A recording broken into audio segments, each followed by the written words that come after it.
Hello everybody, and welcome to Game 2 of this match between EGIdra and FnaticRain as part of the Evil Geniuses Masters Cup tournament.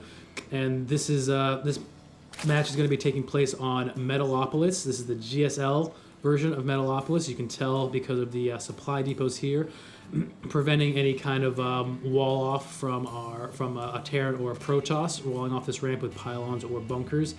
And another interesting quirk about this map is that these close positions are disabled, so it's impossible for your opponent to spawn at the close positions, leaving either this position close by air or cross position, which is far by air and by land, open.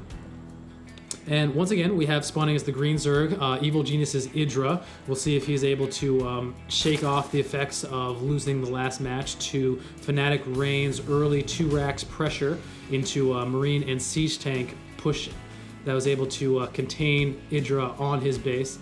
And once again, we have Rain. He's going to be setting up a very standard opening. Idra was able to find him right away, scouting out that command center, and then sending his Overlord over and around here in order to hide the fact that he is spawned close by air. So Rain does not quite realize where Idra is yet. He will know eventually once his Overlord gets to his front door. And we'll just see what direction these players decide to take this. Idra himself going for his standard play. He likes to take the early game fast expansion hatchery in order to get an economic advantage. Idra, a big fan of the macro style of Zerg play, out macroing his opponent, outproducing him, getting wave after wave of Zerglings and Roaches, Baneleys, and Mutalisks.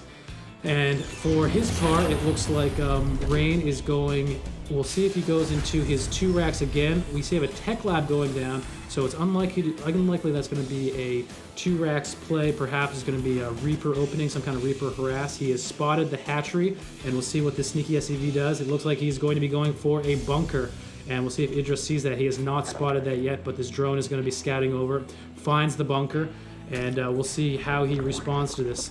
Responding now with a couple more drones coming down. This SCV is in a good spot, kind of hiding inside the bunker. Rain is actually telling the SCV to cancel and then start building again, but no, he decides to abandon this bunker, run away while a couple of drones come over to take it out. This hatchery is almost finished, and we have a Reaper on the way for Rain. So we're going to be going into a Reaper harass build, and we'll see how he transitions out of that, what kind of damage can be done with a Reaper. Properly controlled, early game Reapers can do an enormous amount of damage, particularly against Zerg players that do not have Zergling speed and have taken this fast expansion. Idra, for his part, throwing down a Spine Crawler in order to prevent this Reaper from getting too close to his drones, but no, forced to cancel it as the Reaper comes in with an SCV for support, and we'll see what this Reaper can do. He is on the creep now. Zerglings are slightly faster than Reapers on creep when they don't have the speed upgrade. But this Reaper with a good stutter step micro, able to kill 2 Zerglings and a drone already. This SCV kind of running around, running interference, and the Reaper is going to be hanging around just on the edge of this creep, sniping drones, killing Zerglings, and just generally being as annoying as possible. Already 4 kills for this Reaper, a couple of Queens hanging out on the edge of this creep, doing their best to shoo away the Reaper. And now it's going to take down 1 more Zergling, almost taking down a 3rd. 5 kills on this Reaper, already paying for itself, and also causing a great amount of distraction for Idra. Back at Rain's base, we have the Tech Lab and the factory has been switched over with the barracks, and we have Hellions coming out and Blue Flame Research coming in order to transition from this Reaper play into a strong kind of Blue Flame drone roasting play. We'll see what he's able to do with that, and creating a starport, going for a fairly strong Terran opening, a 1-1-1 build. This is able to give the Terran a huge number of tech paths to go down. If, for example, this Blue Flame Hellion harassment was unable to succeed and ended the game, he would be able to transition into Medivacs or perhaps Cloaked Banshees or even a Raven in order to throw down some auto turrets behind the mineral lines over here. All kinds of options for Terran with this build, and he even has his orbital command completed and transferring over to his natural expansion.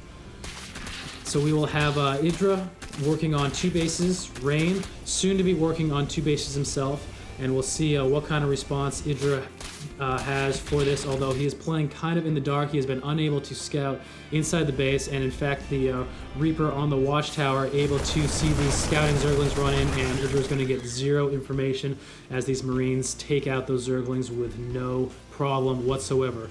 Rain, for his part, has Blue Flame Hellion. The Blue Flame upgrade has completed, allowing these Hellions to do a whopping 24 damage, 24 splash damage against light units, and all that EGIdra has are these light Zerglings and these light drones.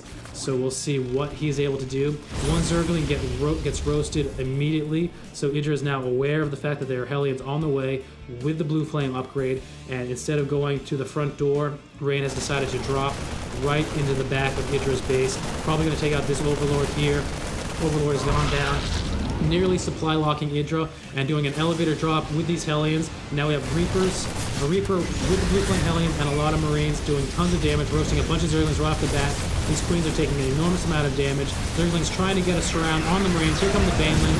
But now we have a Viking coming over, and the Viking lands in the Baneling. All the Banelings used on the Viking. That is huge, and EGIdra leaves the game. He is not happy with the fact that the Banelings were used entirely on that Viking. Essentially wasted. It took 4 Banelings to kill that one Viking, and now these Blue Flame Hellions and the Marines were going to be uncontested, and it looks like Rain is going to take both of these games versus EGIdra. Wow. Good game, a little bit short on this one, very high pressure game, and we can see just the power of harassment play in the hands of a good Terran player. Good game.